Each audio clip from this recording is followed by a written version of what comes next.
I'm Janet Cox. I am the leader of Climate Action California, and I want to welcome everybody to the June 2026, well, it's July, sorry, updated version of this training. We've been putting this training on a couple times a year for a long time, and it's in two parts. For those of you who were with us last week, we talked about how the legislature works, and this time we're going to talk specifically about how Climate Action California gets stuff done in the legislature. This is a little bit different from the way we've done these trainings before. So afterwards, in the last minute or two, if you can hang around, I'd love to have a conversation, especially with those of you who have been to these trainings before, about what you think of this, if it's helpful, because we're kind of changing it up a little bit. I just, little housekeeping.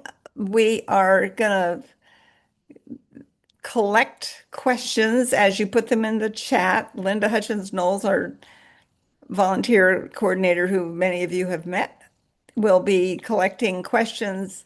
We can ask clarifying questions as we move through, but at the end of each section, we'll have a couple minutes to take your questions and try to answer them. And so I want to start with the next slide. I just want to introduce our presenters. I can't tell whether, I don't know what I'm looking at here. Wait, oh, yep, there it is. So this is who you're going to be hearing tonight for the three sections that we're going to be sharing with you. Next slide, please. Just a little bit of background for someone who doesn't know a lot about Climate Action California. We're a rather unusual climate group in that we are practically all volunteers. We have a lot of very active volunteers and a lot of occasionally active volunteers, and the equivalent of just over two staff people making it all run.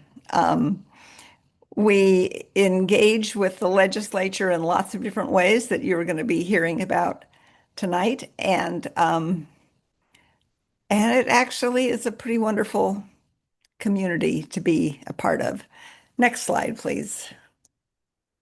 So what we're going to talk about tonight is how we actually try to influence policy in Sacramento.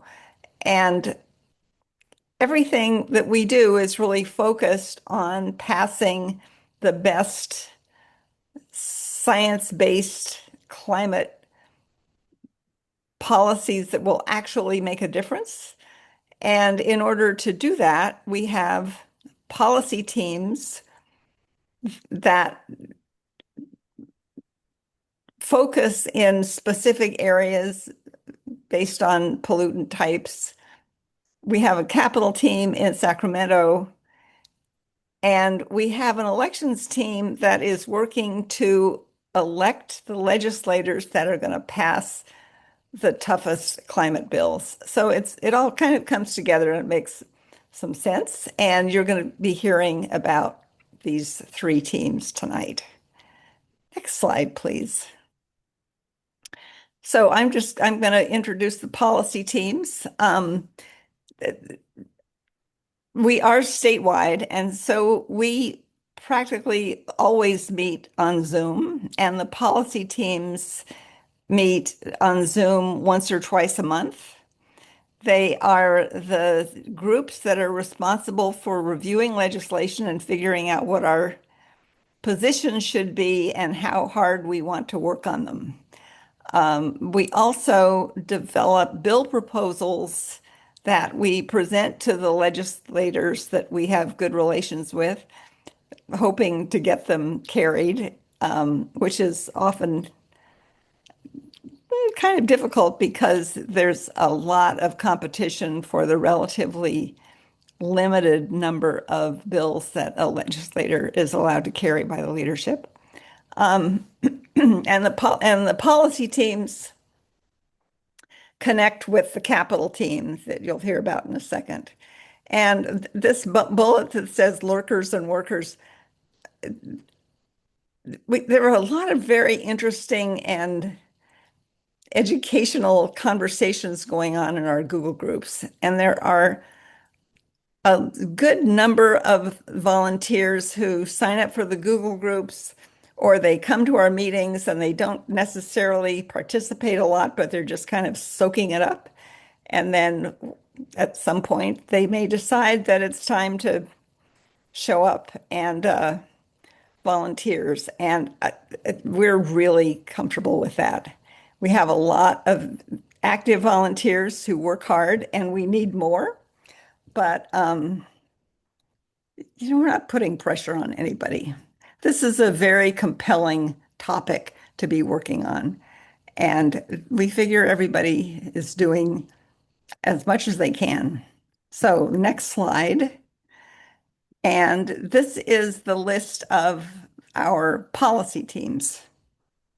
And they are all working pretty consistently and pretty efficiently to review bills and figure out what our positions on. And they also advocate with executive agencies such as CARB and the Energy Commission when our issues come up. And now I want to turn it over to Kakali, who is going to take the next session as she is the leader of one of our policy teams. So next slide and over to Kakali. Thank you, Janet. Welcome, everybody. My name is Kakali Banerjee. I'm the team lead for building decarbonization. And I'll be providing some very general ideas about or a general view of how a policy team functions. So generally, a policy team, as you can probably tell from the list, focuses on a particular area.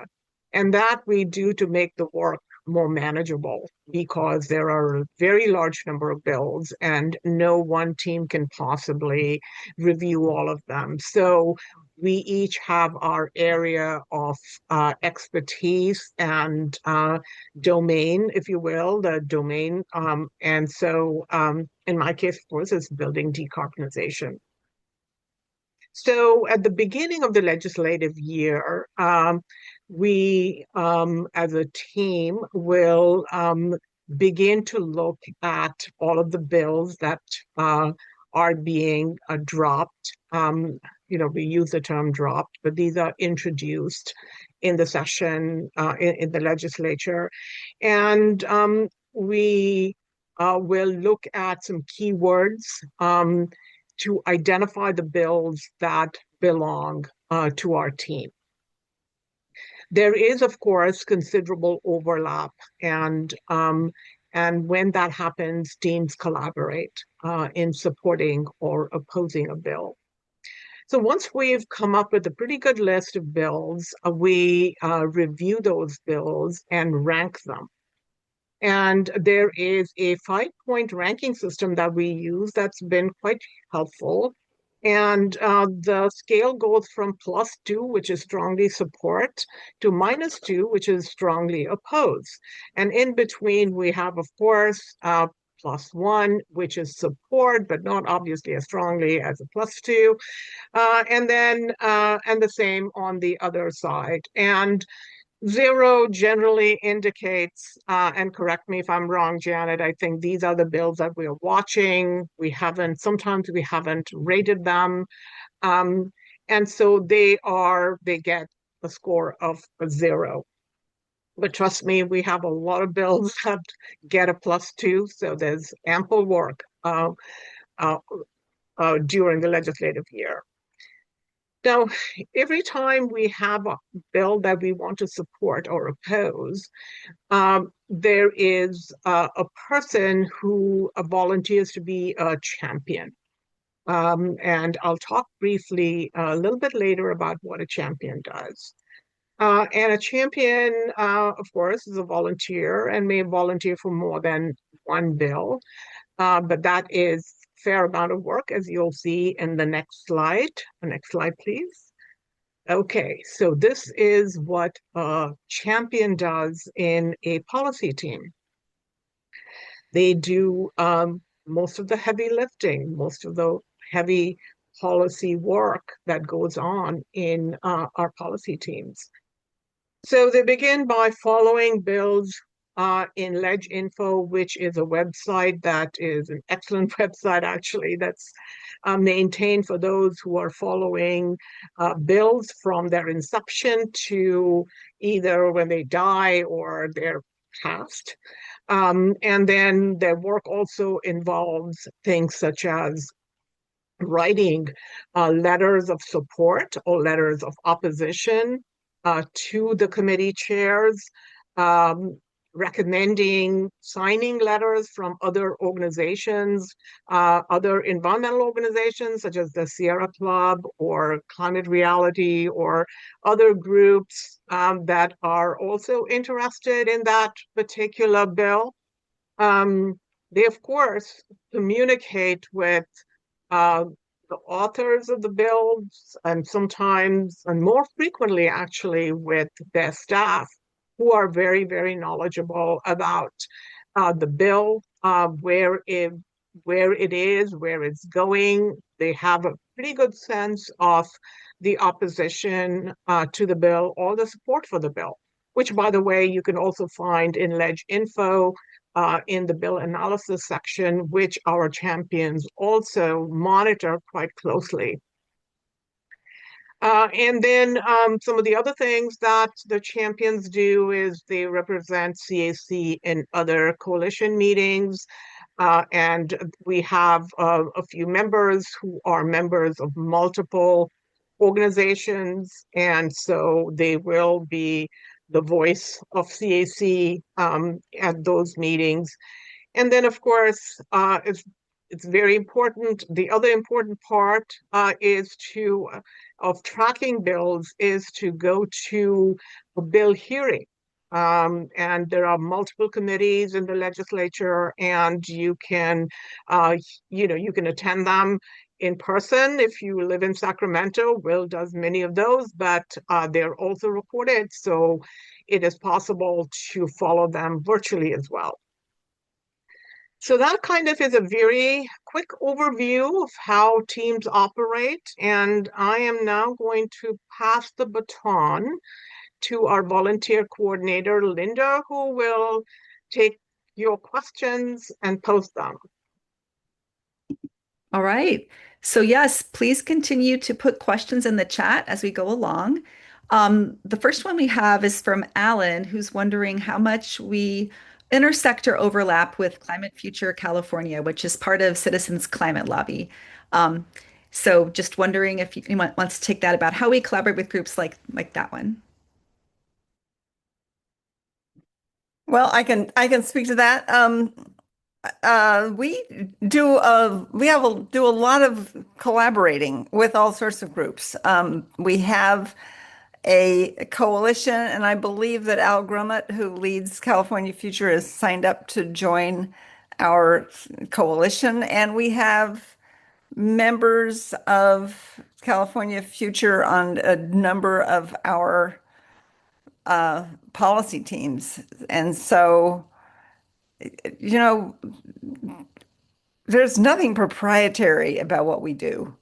We're really here to add value to everybody who drops by, and we're really happy to collaborate with California Future. And we have a lot of people working with us who are also part of the Citizens Climate Lobby. And I can also say that one of the ways that we got to be as big and as effective statewide as we are is when the Climate Reality Project California Coalition joined us years ago when we were actually organizing as 350 Silicon Valley Legislation and Policy Group. And they brought tremendous numbers of people and tons of expertise. And Kathy Schaefer, who you're going to be hearing from in a minute, is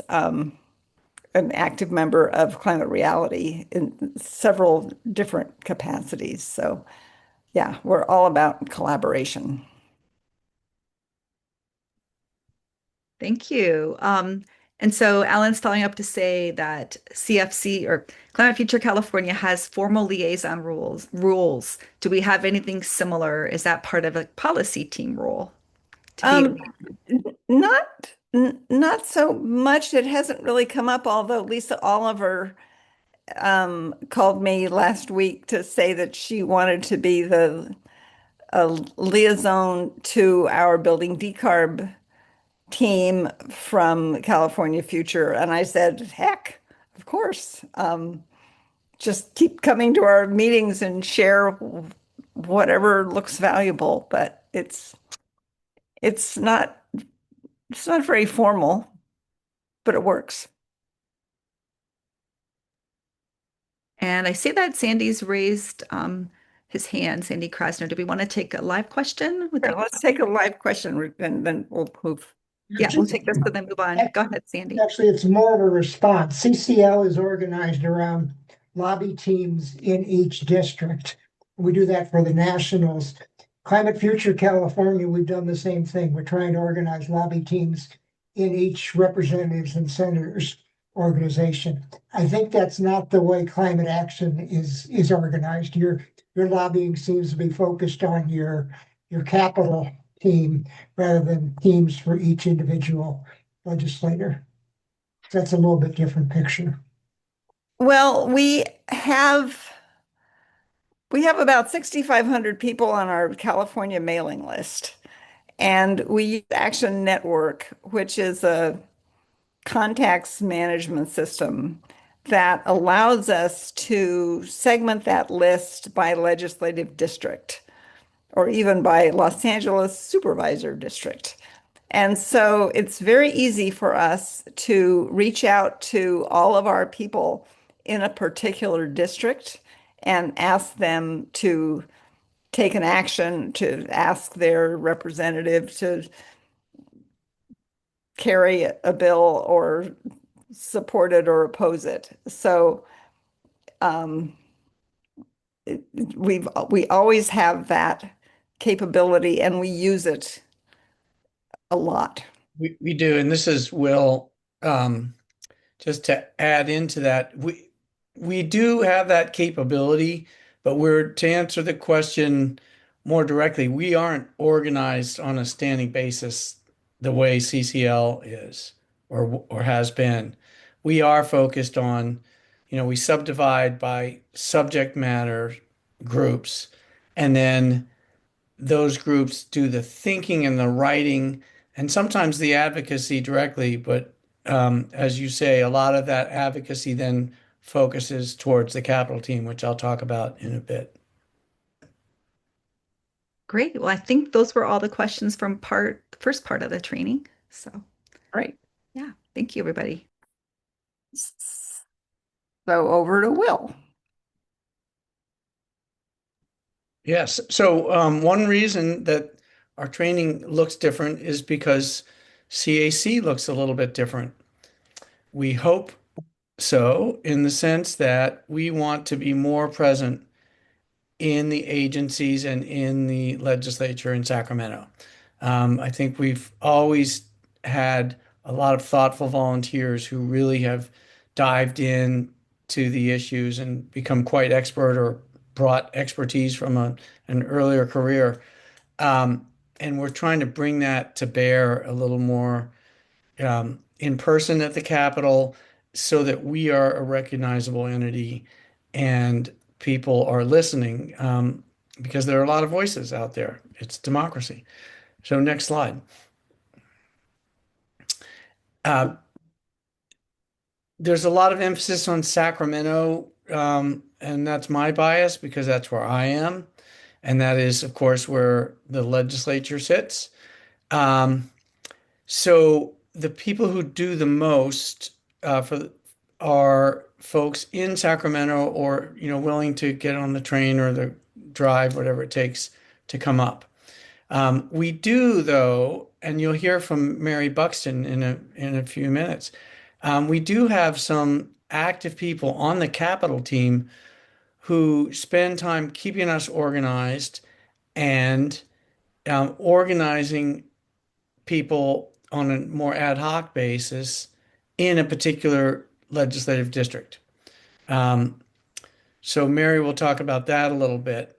But for the most part, those of us in Sacramento are the advocates or the messengers, if you will, bringing whatever the position is developed in one of the policy teams um, to the Capitol. So the policy team, let's just say the energy policy team, which is a very big active one, obviously, because climate and energy relate.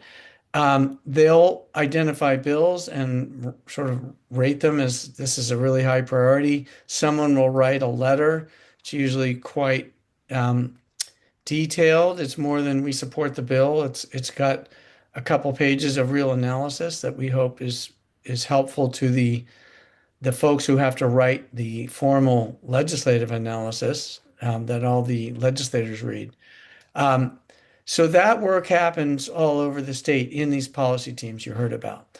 We take that and walk around the Capitol literally and talk to legislators and their staffers, um, not um, you know sending in notes as much from the gallery, which is also a part of it, but it's done between hearings and between votes, and sometimes even in the fall, which is the off season, we're educating based on what are the consensus views of our policy teams. Um, the hearings, of course, legislative hearings are where a lot of bills get amended, they get killed, they get better. It all, can go a lot of different directions. We try to get to those hearings, um, and at those hearings, typically, it's a more limited role of just standing up to identify, I'm here today on behalf of Climate Action California, and we support this bill.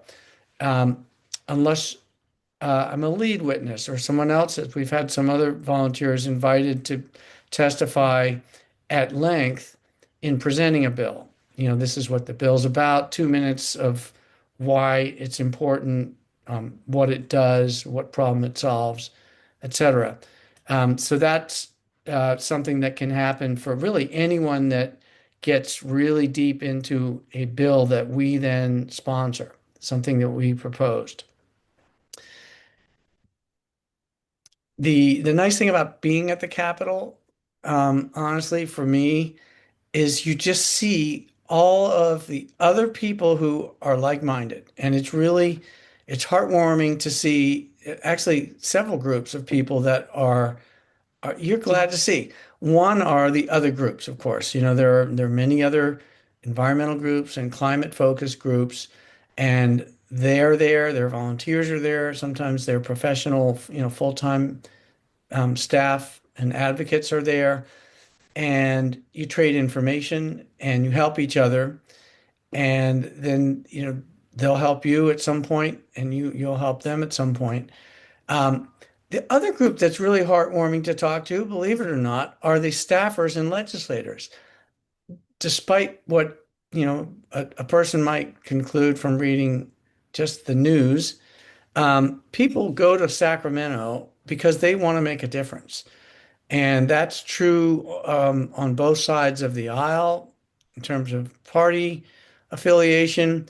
It's true for the young staffers. It's true for, I would say, almost all the elected representatives. They really are there for a reason. It's not always for climate, but they're there because they care about their constituents or about the state or about the nation.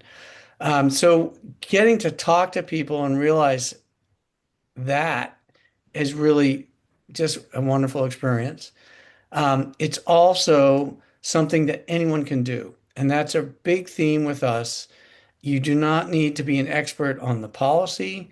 You don't need to be a trained advocate.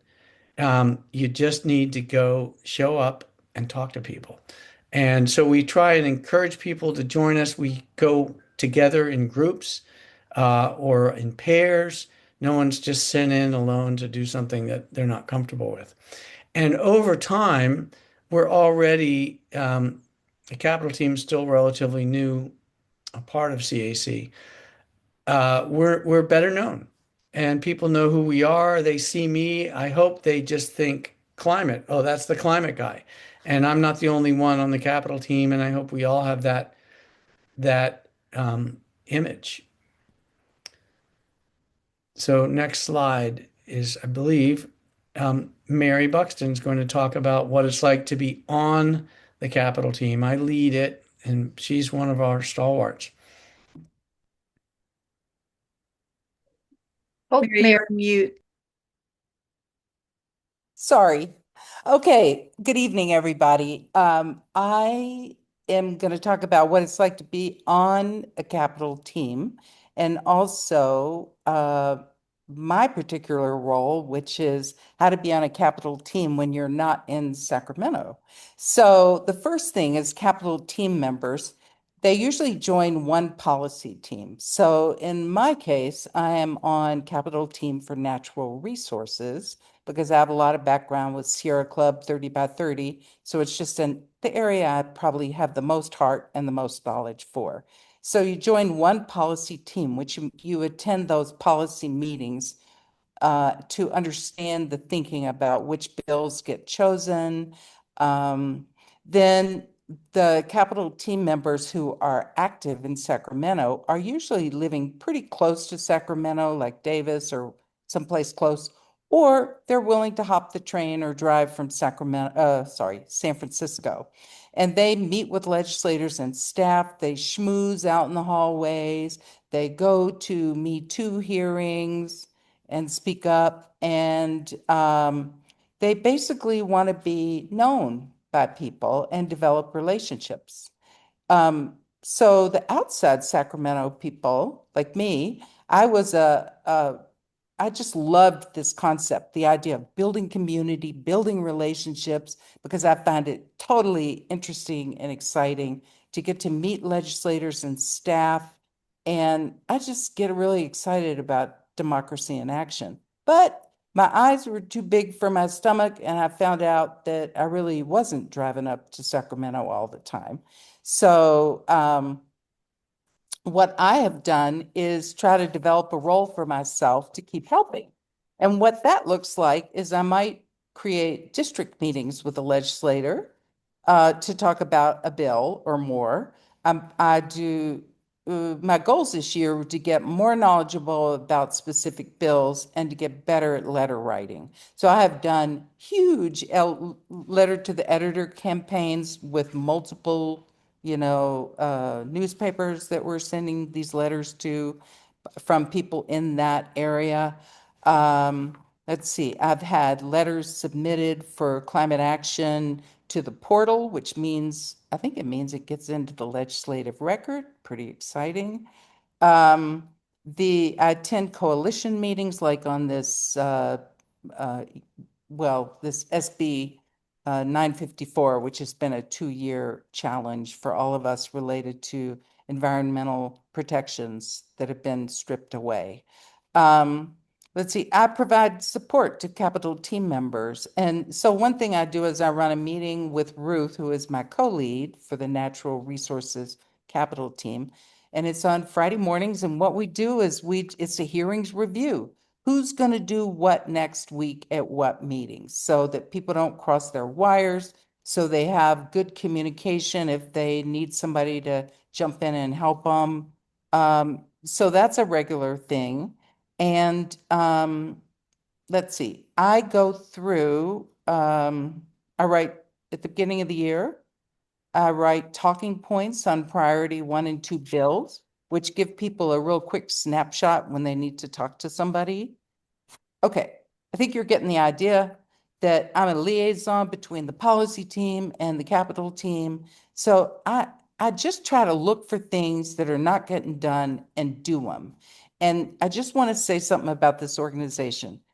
Great esprit de corps, great people.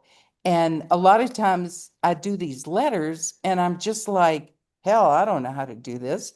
And so I just do it. And then I know that if I do the draft and throw it out there to everybody else, it'll get, workshopped into pretty good form. So it's very collaborative, and I definitely am constantly learning, which I really enjoy.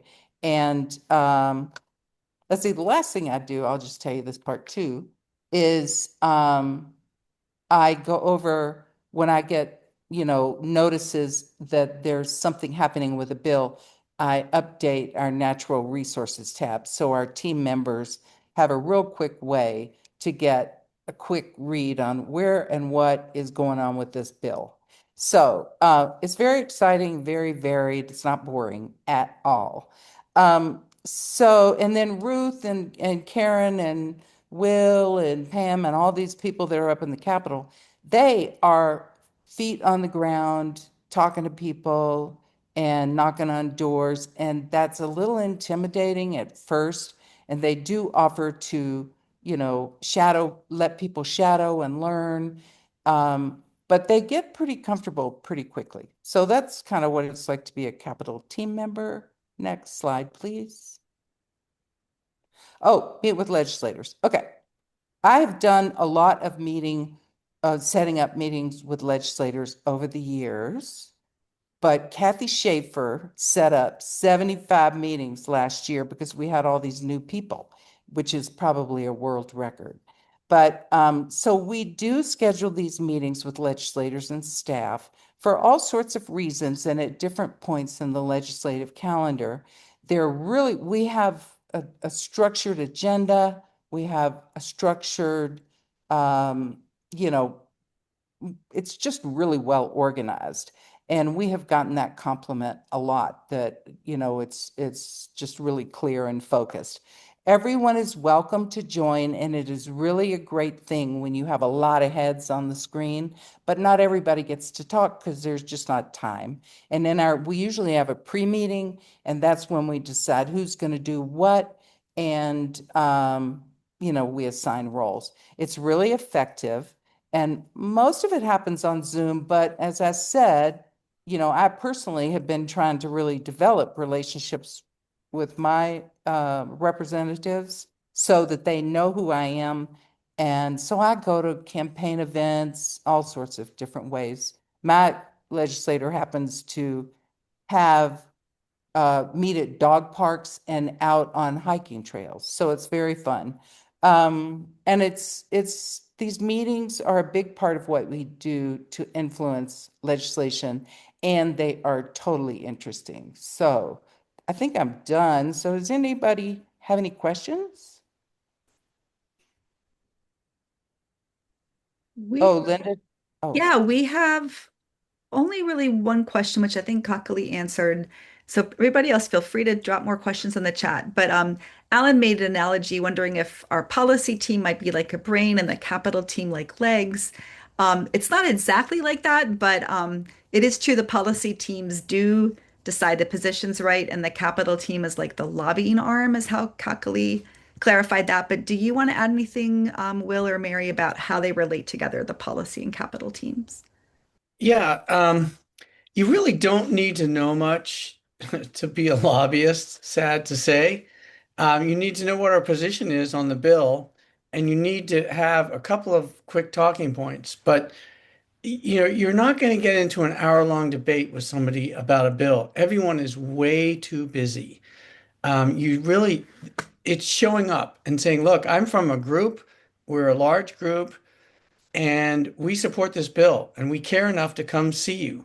And implicitly, you're saying, we're watching to see how you vote on the bill. And it's job done at that point, and anyone can do that. Now, if you attend the policy team meetings and you're interested or have a background, you know more about the bill and that area, whatever it's, the regulation of our grid, which gets complicated. The more you know, the better a conversation you can have. There may be questions. You may be able to put a little additional spin on what you're saying. So the more you know, the better, but you really don't need to start as an expert. Yeah. Well, Go ahead. I'd like to just say I sort of like that image of the head and the legs. But I must say, in operation, we have these meetings. We meet, the capital team meets with the policy team in our group every 2 weeks, and it is a combined effort. That we definitely love the expertise of our policy leads, but we all have opinions, and it gets talked about in a very respectful way, and it's super interesting. Great, thank you. We got another question, more generally just wondering how many members Climate Action California has.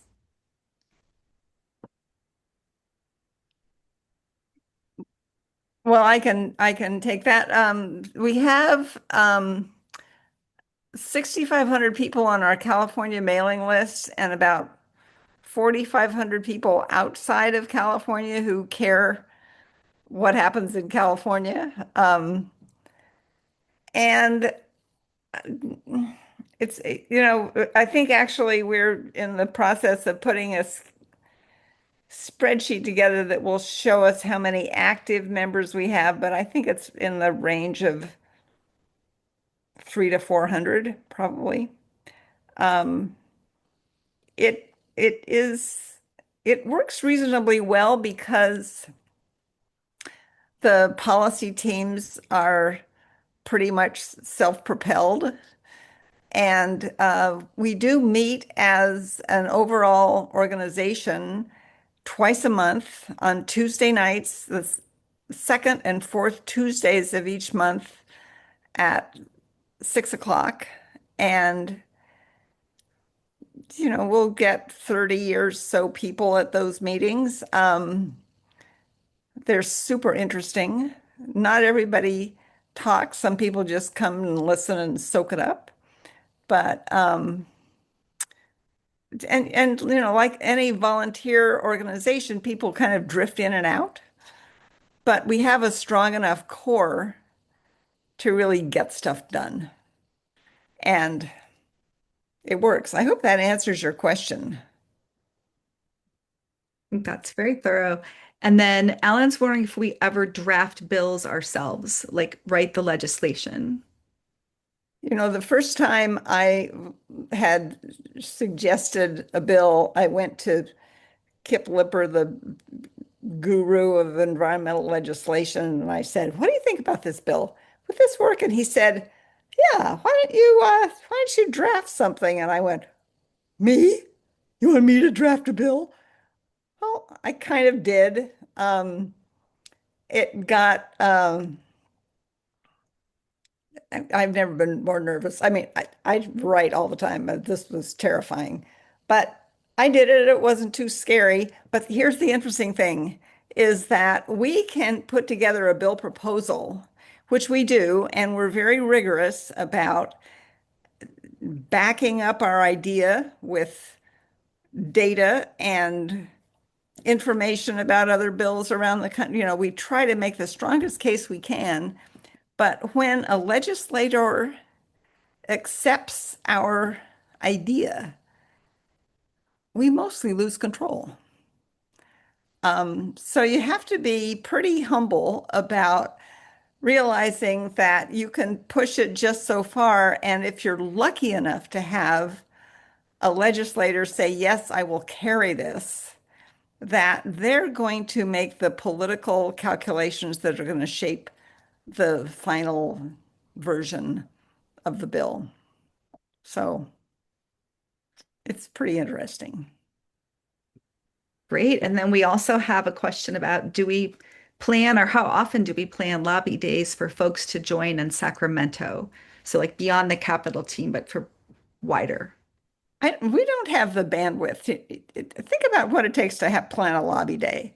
One, you have to make a bajillion appointments to meet legislators or staff within a reasonably compact timeline. And then you've got to recruit people to come. You've got to train them. You probably have to give them food. And we're just not big enough or rich enough to do that. But there are other groups that do it. And we happily join in. We're part of Green California. There's a lobby day on August 11th that we're happy for any of our volunteers to want to join in on. There was another one at the beginning of July on a particular bill, but other groups have lobby days and we tag along, but we just don't have the person power or the resources to actually put on our own. So I'll just add on to that. That is true in most trade groups, whatever it is, the Cattlemen's Association, they have a day and they organize it months. They have a full-time staff. For months, they organize meetings and they'll go to, 10, 20, 30 legislative offices. And they've planned it out. And all these folks show up in Western clothing. And it's big fun for people who don't usually come to the Capitol, but it's all dialed in and somebody walks them around and takes them into the right place for the meeting. As Janet was saying, we don't typically do that. Instead, the Capitol team tries to be there on a regular basis.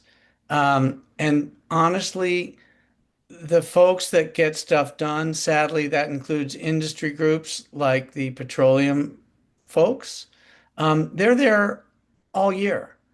And they're having appointments, they're having meetings, they're having dinner, and we got tired of watching them run the table, which is why we have a Capitol team so that we're there on a regular basis, so that everyone's getting both sides of an issue, or you're getting there first and planting the seed for why something is a really good idea, a really bad idea, depending. So that's the role really that we're trying to play on the Capitol team. And if I can bring up what you said in the chat, Will, that in August you're going to be going Tuesdays, Wednesdays, Thursdays, most of the month to the Capitol. So if folks want to come up one of those days, you can reach out to Will and tag along with that, even though it's not a quote unquote lobby day. It's like one of the ongoing lobbying visit days. So Will put his email in the chat for those who aren't seeing it, will@climateactionca.org. So with that, And I really do recommend tagging along with Will because he has a kind of a bizarre facility for talking to somebody in just the way they need to hear the message. And I learn a lot just listening from Will talk to people. Just saying. Probably put a note in the chat, Linda. yeah, Kakali Oh, saying, good point. Yes, Cockley said we welcome bill proposals. However, being a bill sponsor is a heavy lift and requires buy-in from the team, so everyone pitches in, not just from the team, from the entire organization. When an organization signs up to sponsor a bill, it means we pretty much commit to the author that we will make sure the thing passes. And because we kind of specialize in wonky bills that are going to make a huge difference and therefore are going to draw a lot of fire from the oil companies, it is a very heavy lift. We sponsored a bill last year that was a really great bill and nobody objected to it, and it kind of sailed through, and I felt like we were very lucky. But it can be a massive undertaking. And we'll do it when we are sufficiently motivated. But good question. Thank you. if I could just add, like when we have volunteers that are willing to put the work in, like Rob Ha, like put so many lobby visits into that. And so we actually had capacity because we had volunteers that were doing it. Yeah. Well, The other thing that happens is, for example, we have an ad hoc team about data centers because there's several pending bills on that very hot topic. And they've really become experts and came up with all kinds of very specific legislative proposals. And we've been planting those with different legislators and committee consultants. And the goal is to see that in legislation. It won't necessarily be a bill that we started from beginning to end, but we got the language in somewhere. And that's just as effective. And those are all the questions for this part. Should we go on to the final part and then the we'll have more elections. questions? You Yeah. bet. Let's do it. Perfect. Well, hello, everyone. My name is Amanda Martin. I am the Elections Program Manager for Climate Action California. I'm one of those lucky people who is far from Sacramento, but still wants to do work. So I have helped shape how we are organizing getting our elections team together. And we all know from what we've heard from the policy team to our capital team that climate policy is only really going to happen when we have climate champions who get elected who will vote for that legislation. So that's why CAC really supports candidates who will actually stand up to fossil fuel interests and fight for clean air, clean transportation, and science-based climate solutions. If we want California to be a lead in climate, we have to win elections first. So a little bit about how we at CAC do that. We go about looking for which candidates are going to be climate champions. So the first place we obviously are going to look in this particular year, especially, are incumbents. So there are many people who know that they're likely to continue through the primary, and oftentimes even in the general election, they're likely to win. So we first look at the incumbents' records. We want to know how they voted. We want to know if they authored any bills that we found either really negative or really positive for the climate. And so then we start to review that and pick out who we think is actually a climate champion. We then look at the open seats, and these are places where either somebody is terming out. We actually had one where somebody didn't file in time, so that seat ended up being more open than I think they had planned on it being. And this is a little bit more widespread because obviously when it's an open seat, it means that anybody who wants can, and so oftentimes we've got 8 different candidates running district. So that becomes a little bit more challenging. And the way that we find more information about those candidates to determine if we think those people can be climate champions is looking at the Secretary of State's website.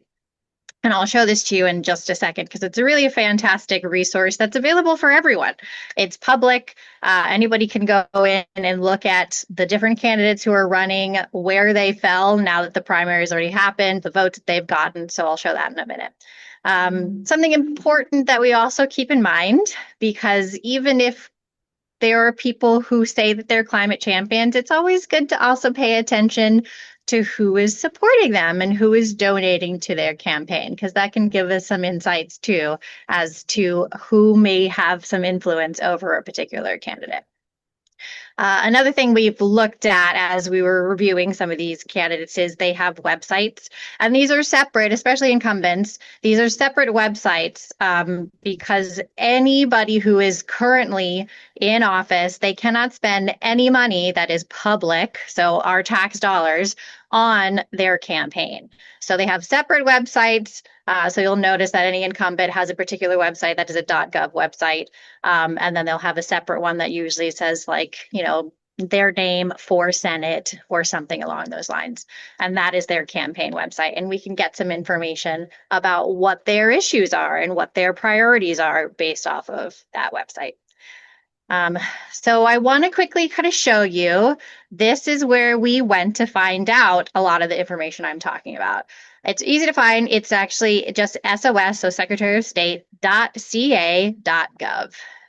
So what I'm going to do is I'm going to stop sharing real fast so that I can show you the website live and kind of look around it.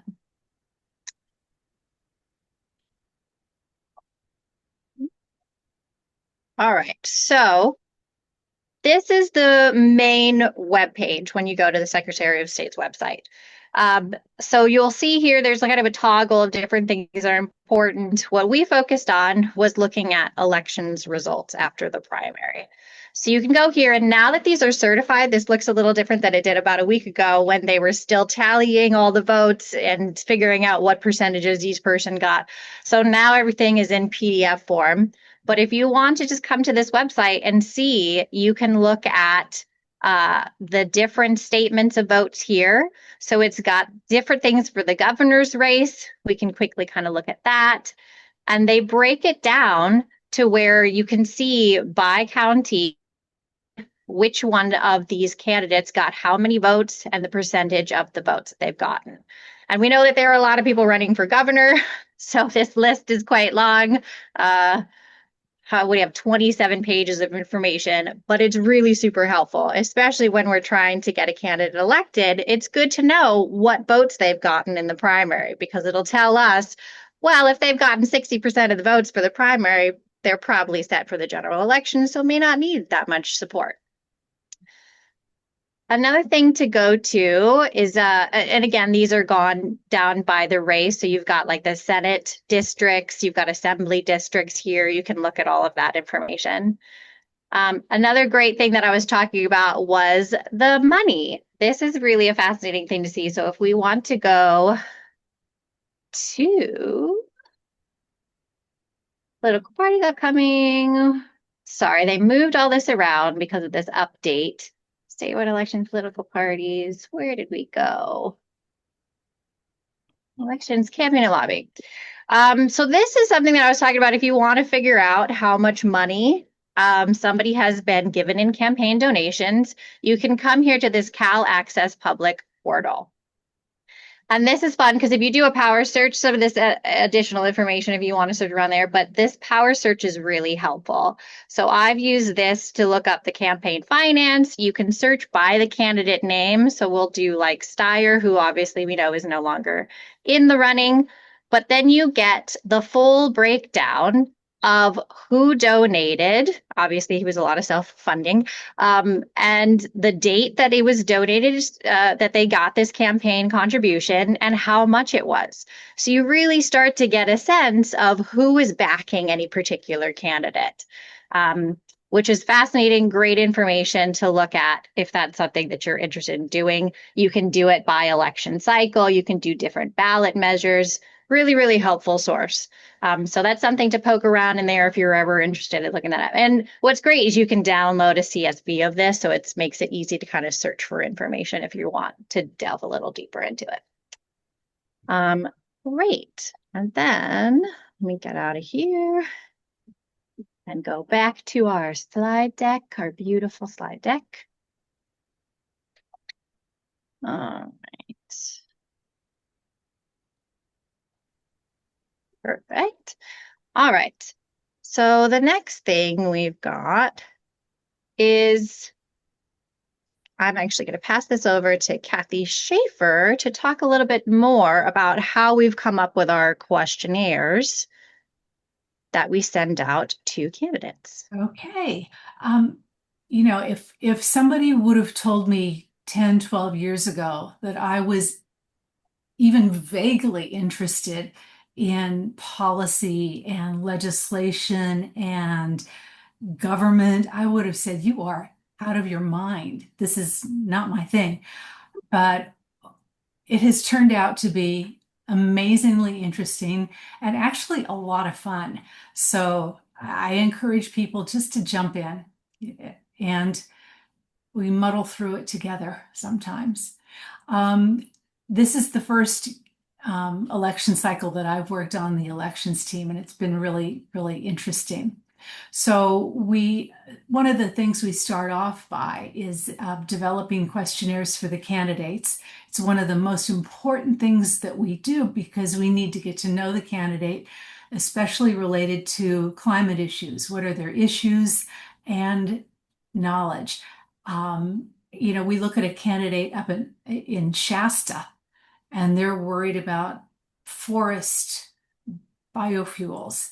And then we come down to San Diego and we're worried about the Tijuana River. So, I mean, there is just a huge amount of different things across the state that we can become involved in.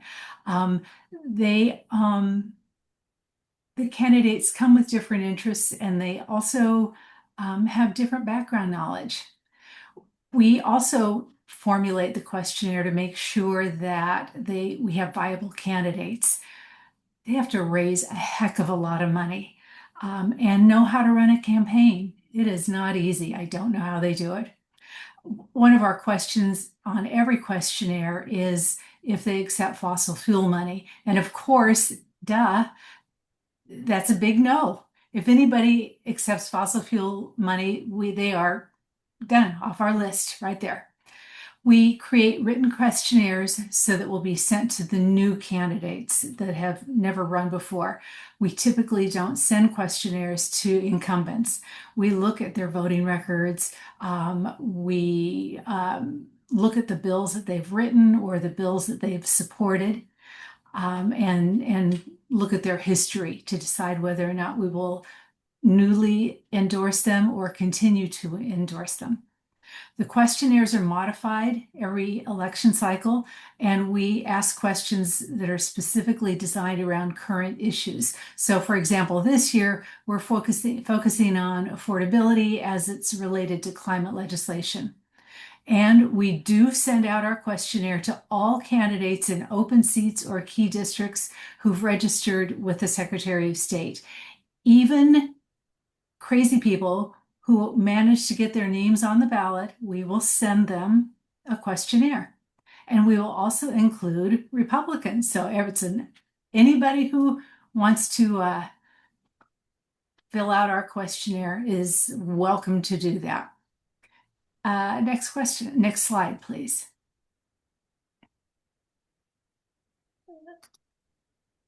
Okay, and so how do we assess potential endorsees? This is so interesting. I mean, the variety of people who run for office is pretty mind-boggling and very interesting. After we receive the questionnaires that we have sent out and they come back to us, we work in our committee to identify potential endorsees. We look at the responses to the questionnaires. It's super interesting to see, again, so many different kinds of responses.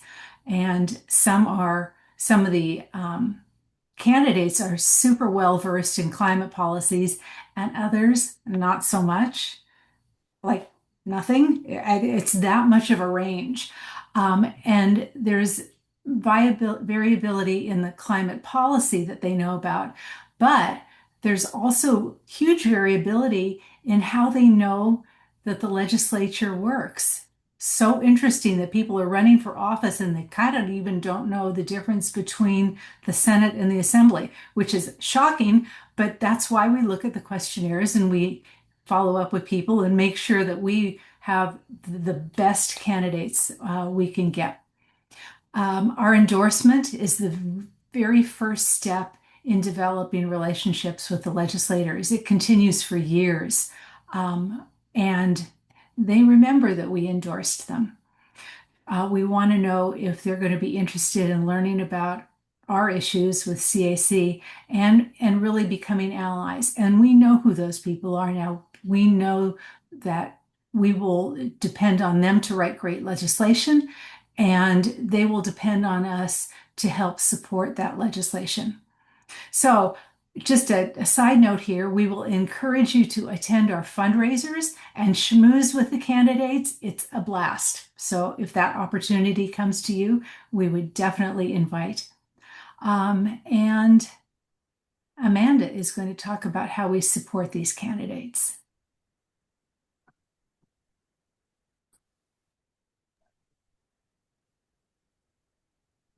Oops, not like video.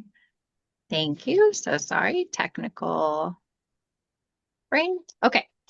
Perfect. So as Kathy has mentioned, once we figure out who these candidates are that we want to endorse, a lot of the work really comes then, is because we now want to get these people elected. So we often meet with their campaign, and we discuss with their team or them directly a lot of the times what they're looking for, how they're planning on targeting their constituents. If they have a small window, then they know most often they have to focus on independent voters. And how are they going to target that group? What are their campaign materials going to look like? Do they have a climate focus? And can we help them?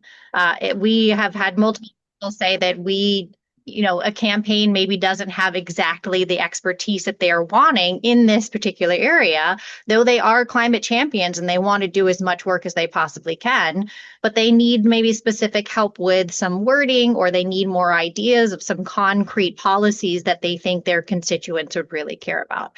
So we meet with those people, and then we really gain support. We send out as much as we can when it comes to social media campaigns, when we do postcard writing, we've done text banking, we've done phone banking. And so we want to just get out the vote as much as possible, because this is going to be the biggest thing that makes a difference, whether a candidate makes it past just the primary, is once we want to get them elected, this is where the boots on the ground really come. So this is when we do a lot more work in particular districts. So we try to reach out. A lot of times these campaigns have events that they're hosting themselves. And some of the candidates even have joined up with other candidates who care about similar issues. And so they will have different events that we will push our volunteers to help volunteer and continue to get the word out for those. We also just help provide a platform, as it says. We are planning these PAC parties that Kathy has mentioned. We're also planning to do Zoom events where we invite some candidates who are in those really key districts to talk a little bit more about their campaign, so that people are aware of who these candidates are and that there are climate champions that are going to be on the ballot. Even though the governor's race didn't go the way a lot of people wanted it to, the down ballot races are the ones that we still have control over. And that is going to be really important, because this is where our legislation is going to get made next year. So anything that we can do to get good climate legislation up to that governor's desk is what we want to focus on.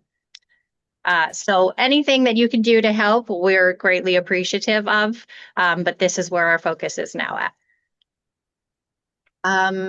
And with that, does anybody have any questions about how we work to get climate champions elected? So far, the one question on this topic, and everyone feel free to put in the chat more questions, is wondering about, do we check if they are willing to do an FBI background check?